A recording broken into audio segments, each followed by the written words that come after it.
The next content update for PUBG on Xbox One and PS4 should be coming our way later this month. There's no official word what will be included with that content update with that next big patch, but just based off what has gone on in the past, we should be getting the latest patch that's actually on PC right now, which includes the ERANGEL Remaster. Finally, on console, we'll be able to get our hands on the ERANGEL version 2 update. PC had some time on the test server with the update, and I believe we'll get something similar to what we got last time. Maybe a week's time on the test server, maybe they'll entice people with BP again to see if people actually play it, but I have a feeling with this remaster of ERANGEL, people are going to be on the test server wanting to play it. But like I said, this is all just speculation at this point. There's nothing official. They just told us later this summer we'll be getting ERANGEL Remastered, so they have about a month, a little bit more than a month to actually get that to us if they want to keep their promise. But all signs are pointing to late August for Xbox One and PS4 to get the ERANGEL Remaster. And if you haven't been watching any PC streamers, or if you haven't played the PC game recently and you haven't seen the upgrade to ERANGEL, it's really awesome and I think it looks really nice. I've always liked ERANGEL anyway, but sometimes it gets a little boring, it gets a little bland because it comes up so often. I find myself, if I quick join, it seems like I get ERANGEL nonstop. If I play standard, it seems like I always get Snock. But if I had to choose between the two, I'd definitely pick ERANGEL. But not only are the visuals upgraded and the textures and everything, there's also new compounds.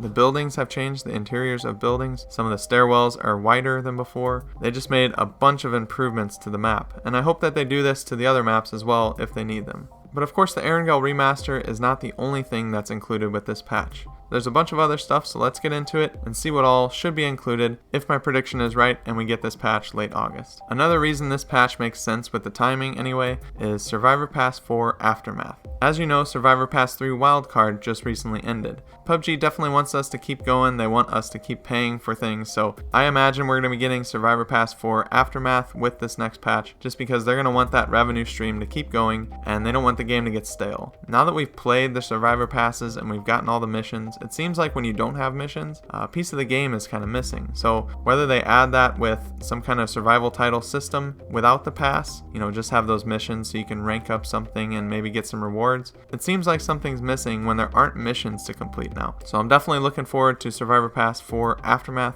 I'd say these are the best cosmetic items that we've had in all the passes so far, and I'm really looking forward to it. Like Survivor Pass Vikendi, there's 100 levels to this pass. So Wildcard had 70, I think Snock had 30, but Vikendi had 100, and it was really hard to get to that goal, and it made it something to shoot for.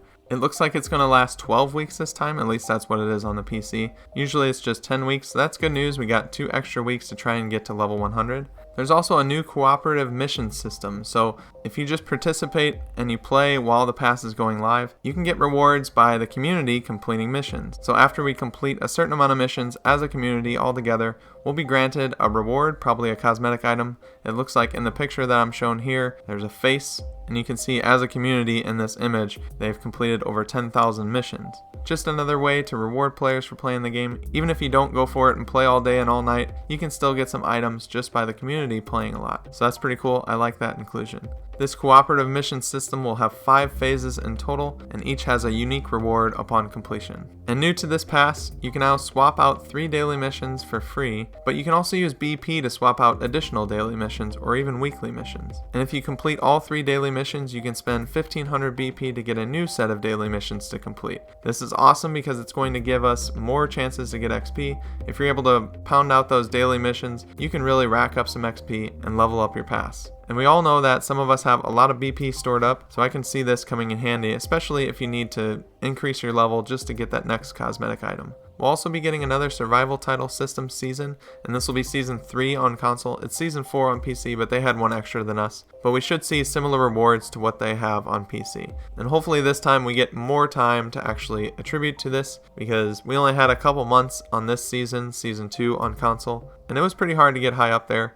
I only ended up getting to skilled 4, I believe, which I think in the last one, I think I only got to skilled 1, so it wasn't that big of a difference. But I know for a fact that I played more often during this season than I did in the previous one. I just didn't have enough time to get to the next level. Alright, now for some really important changes to the game. And you can say that it's a good thing, you can say that it's a bad thing. We'll just have to wait and see. We'll see how it plays out. I know some people hate this change on PC, and others actually enjoy it quite a bit because they get to use different weapons. weapons now, but there's some major rebalancing going on as far as the damage on weapons and even some of the vehicles. And the whole idea here, I think, is to make SMGs more viable, and so in turn, they nerf the ARs. But let's go over the buffs first. They increased the base damage of the Kar 98 from 75 to 79. They increased the damage by 2 points on every single shotgun in the game, and that's per pellet base damage. They increased the effective damage over distance for all SMGs, and they increased damage multipliers to SMGs as well, things like shots to the torso and limbs.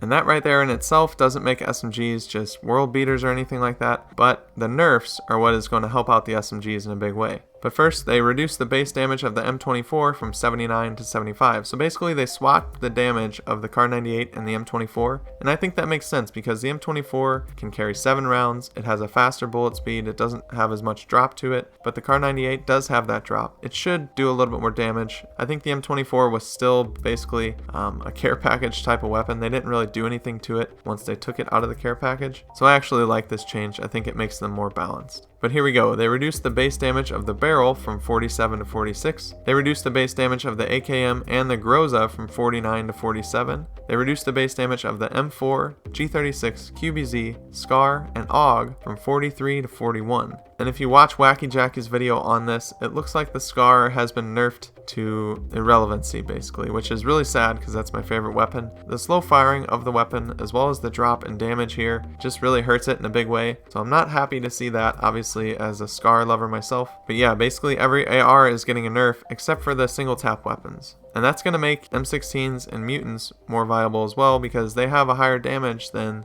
their full auto counterparts. And with the buff they received a couple patches ago with the tac stock and other things like that, those are suddenly a decent weapon to use. And they reduced the maximum bullet travel distance of all shotguns from 1,000 meters to 150 meters. So that sounds like something was just broken. Shotguns shouldn't be shooting 1,000 meters, so 150 meters will be the max bullet travel distance for a shotgun. And another huge change for the SMGs, the Uzi will allow a red dot and a holographic sight attachment. This is going to make the Uzi really fun to play with. I hate that weapon because I just don't like aiming down sights with iron sights, but using a red dot is going to be really fun with it. It shoots super fast, it's a bullet hose, so I really want to try this out. The Uzi and the Vector are going to be really good weapons going forward.